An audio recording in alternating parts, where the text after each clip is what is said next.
GM. Today's lesson, I'm going to talk about a topic. I've got a question from a student where it was in response to a lesson I did a few days ago, happiness and grind. If you want to find that one, it's in the daily lessons, happiness and the grind. In that lesson, I talk about not panicking, not overloading yourself with work, and making sure that you still find time to enjoy life. Don't spend the entire day working your ass off. Focus on being balanced to some extent, while still making sure that you're getting your work done. So, what the student said to me is, I work my ass off all day, all the time, and my mental health is fucked. I go to sleep nervous, I wake up nervous. Right? I'm panicking every day that I'm not good enough and I can do more, and I want to panic less but still be productive. This is a perfect example of overloading yourself to the point where it's detrimental. Everything has a tipping point. So what you're experiencing there is burnout. Right? You're stressing your system to the point where you can't even complete the small tasks effectively. And then that makes a negative feedback loop because you're so stressed that you're fucking up the simple stuff. And then because you're fucking up the simple stuff, it's making you stressed. And then you go to bed feeling like you haven't completed your tasks. And then you feel nervous because you feel like you're not progressing. And then you wake up feeling like shit. And it just cycles and spirals out of control. Very simple fix.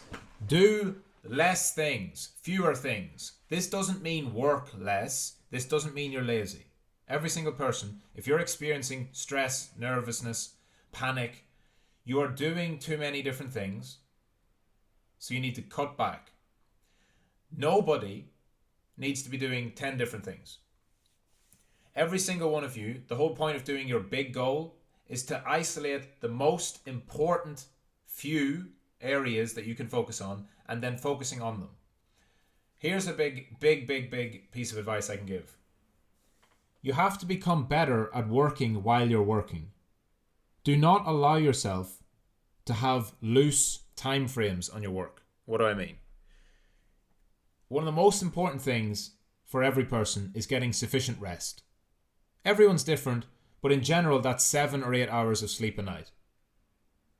Do not sacrifice your sleep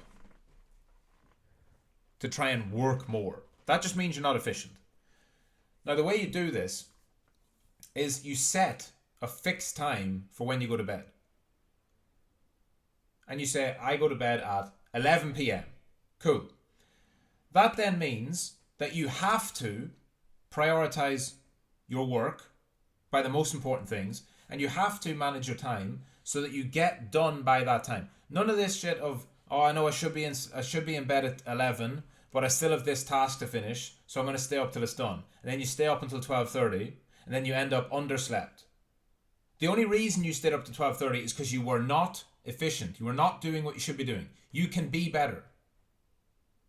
That might mean that you have to split your tasks out differently across the week. That might mean that you have to find ways to optimize to make it more efficient.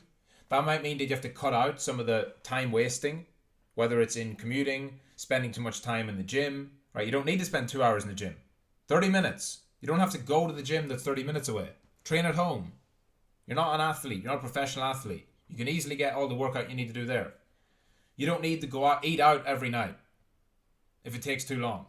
You don't need to do all these little excess things. You can find time and make time and work more efficiently. And if you get used to being hyper efficient when you're working, meaning I have 2 hours to do this backtesting, that's it. I must start at this time. I must finish at this time. I don't have a minute longer. That will actually reduce stress and reduce that panic you feel. Because most of the feeling, anytime I've had it, the feeling of stress or panic or like I'm never finished comes from not having deadlines on myself, not being time efficient. Because I would start a task not knowing when it would end. And then I'd be dragging on 3 hours, 4 hours, 5 hours. Oh my God. And I would feel like this is just a grind. This is never going to stop. Speed. You have to work with speed. And the way you work with speed is by giving yourself deadlines. They should be reasonable. That's why you have to start off and do the task and understand how long it takes you. So for every task you have, let's say one of your tasks is backtesting, Another task is writing copy. Right? You should know if you're writing copy, you should know roughly how long it takes you to write a certain number of words. If you're doing cold outreach, you should know how long it takes you to send 10 cold emails. Anything you're doing, whatever area you're working on, you should know by, first of all, getting the task, writing down the steps of the task, do the task and time it. And do it to the best of your ability once. Full energy, full focus, full power once. And find out your optimum time. If you can do, on average, you can do 20 back tests in an hour, working at full pace for you, that's your 1 hour target. So then, when it comes time to do back testing, and you've got an hour, don't say, I have to do 50 back tests. You know you can do 20. Don't try and do 50. Because if you sit down and say, I'm going to do 50 back tests, that's where you end up spending 4 hours back testing, which then bleeds over into other areas of life, and maybe you skip the gym because you're too busy with this, or you skip something important. You can't start sacrificing things. You have to have a life. And the way you do that is to actually fit the things in that are not work first.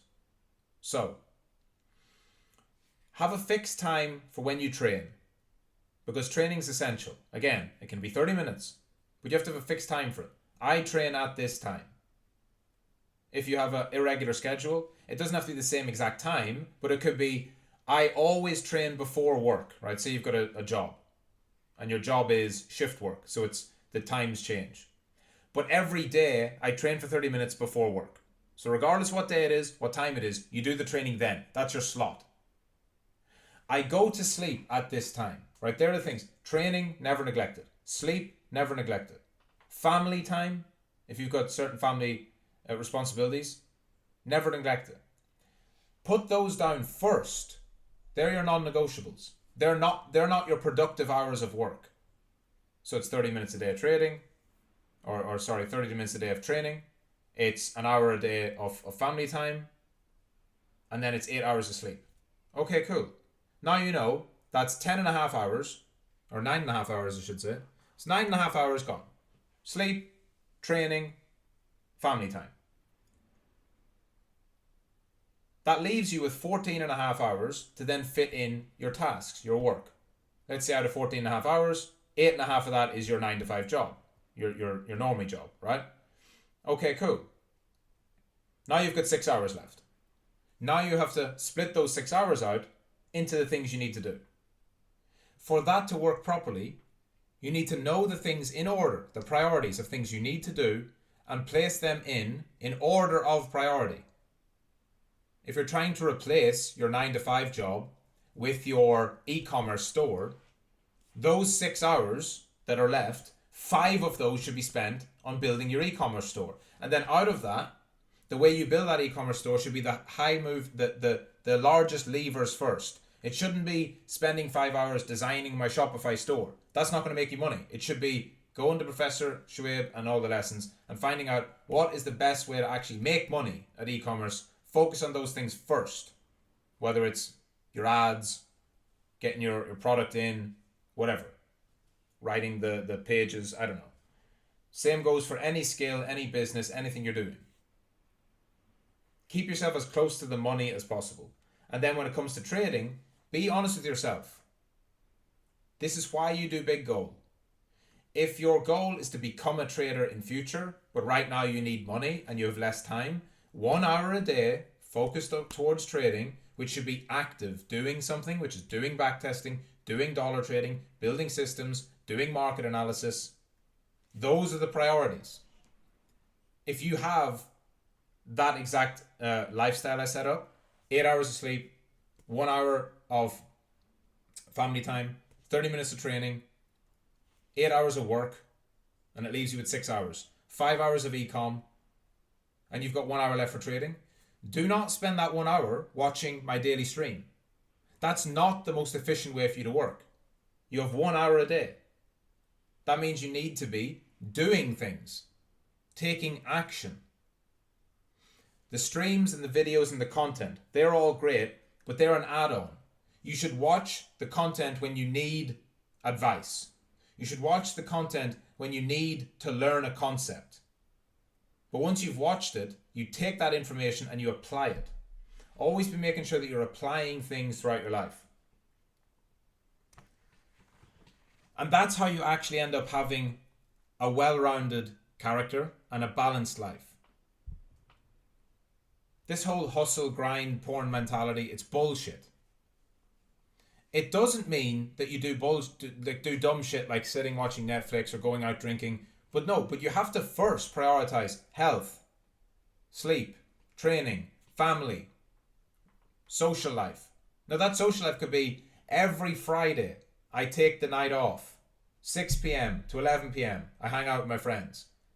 But I know I'm doing that every Friday. So I structure the rest of my week around that, so that when Friday comes and I have those 5 hours off, I fucking enjoy it.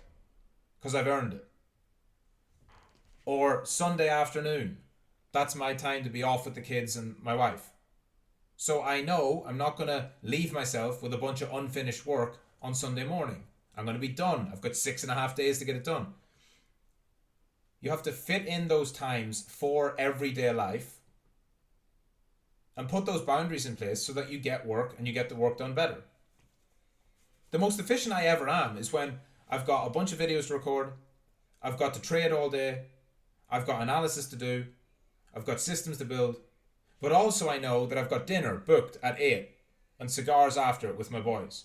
And I know I'm going to be there at 8 until midnight. Those are the best days because I work super efficiently. I have a strict deadline. I literally have other people I have to meet and we have a reservation. And I get my work done. And when I'm done, I fucking enjoy my time off. And if you don't have something each week, each month, each day, depending on what it is, right? You don't have to go drinking and fucking having dinner every day. But every day you can spend time with your family. Every week you spend time with your friends. Every month, maybe you have like a big blowout. You go out for a day or you go for a trip or whatever. Having those set, they're the times where you get to decompress. It's very important. If you think you need all 16 hours that you're awake to work, you're just simply not efficient. And you're going to sacrifice everything, health, relationships, and it's only going to make you worse. More panic, more fear, more anxiety, more negative. And then you'll feel like you're not living life. And that's not the point. You have to become better, more efficient, so that you can have everything you want out of life.